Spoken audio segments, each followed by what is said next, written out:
Sepertinya sebagian dari kita ngerasa musuh terbesar dalam hidup itu adalah orang lain. Mungkin saingan di kantor, tetangga yang nyinyir, atau bahkan orang yang punya pandangan beda sama kita. Tapi pernah gak kalian kepikiran kalau musuh yang paling nyata itu justru gak kelihatan, gak jauh, dan setiap hari malah ngobrol bareng kita? Ini adalah video bagian ke-17 dari playlist mengisi kertas kosong. Mari kita mulai.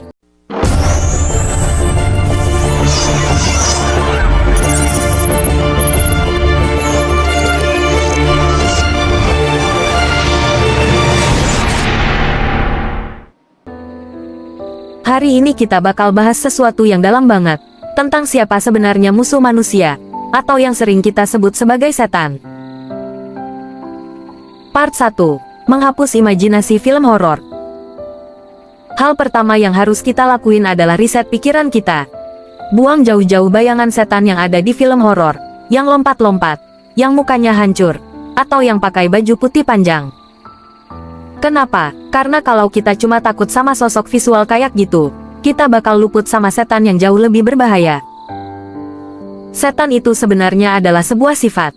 Namanya berasal dari kata yang berarti menjauh. Jadi, apapun dalam diri kita, pikiran, keinginan, atau bisikan, yang bikin kita menjauh dari kasih sayang Tuhan, itulah setan yang sebenarnya. Dia bukan di luar sana, dia ada di dalam sini, di balik ego kita sendiri. Part 2. Ego, suara paling berisik di kepala. Pernah sadar gak, siapa orang yang paling sering kita ajak ngobrol setiap hari? Bukan pasangan, bukan sahabat, tapi diri kita sendiri. Namanya self-talk.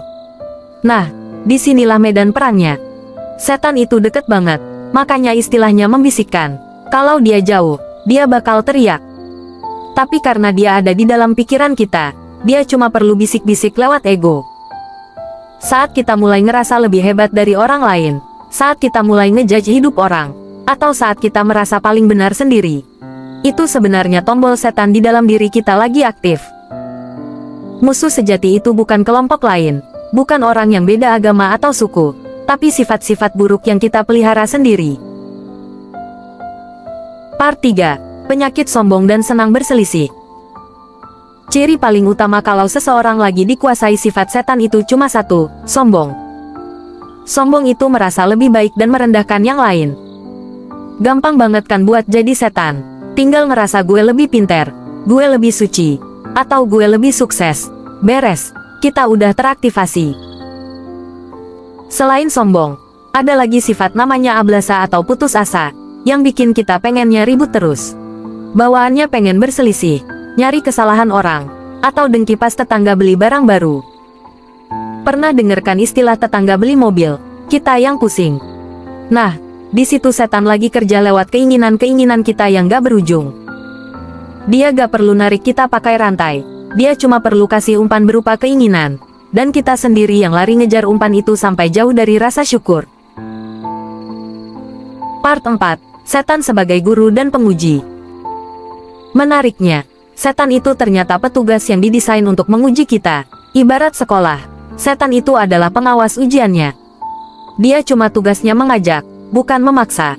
Jadi kalau kita salah jalan, jangan cuma nyalahin setan. Dia bakal bilang, "Loh, saya cuma ngajak, yang mutusin mau ikut kan kamu." Setiap kali kita berhasil nahan ego, nahan marah, atau nahan rasa sombong, disitulah kita lagi naik kelas. Kalau gak ada setan, kita gak bakal pernah terlatih buat milih jalan Tuhan. Part 5. Bahaya kebiasaan, The Power of Habit. Hati-hati, sifat setan ini cara kerjanya halus banget. Pas pertama kali kita bohong atau korupsi kecil-kecilan, hati kita pasti deg-degan parah. Kenapa? Karena fitrah atau bahan baku asli manusia itu adalah kasih sayang dan kejujuran. Tubuh kita sebenarnya nolak hal-hal buruk itu. Tapi kalau bisikan itu kita ikutin terus, bohong kedua jadi lebih gampang. Bohong ketiga makin santai, sampai akhirnya, itu jadi kebiasaan atau habit. Kalau udah jadi habit, setan gak perlu capek-capek ngegoda lagi. Kita udah otomatis jalan sendiri di jalur yang salah. Kita jadi setan dalam wujud manusia buat orang lain. Jadi, Kalau besok-besok kalian mau nyari di mana sosok musuh manusia itu berada, gak usah cari ke tempat angker atau bangunan tua. Cukup berdiri di depan cermin, dan tanya ke diri sendiri, hari ini, sifat mana yang lebih dominan dalam diriku? Kasih sayang, atau ego yang sombong? Mengenal sifat setan di dalam diri adalah jalan pintas buat kita mengenal siapa diri kita yang sebenarnya, dan akhirnya, mengenal Tuhan. Yuk, lebih waspada sama bisikan di kepala kita sendiri. Saya Ivan. Sampai jumpa di video bagian 18 playlist mengisi kertas kosong berikutnya.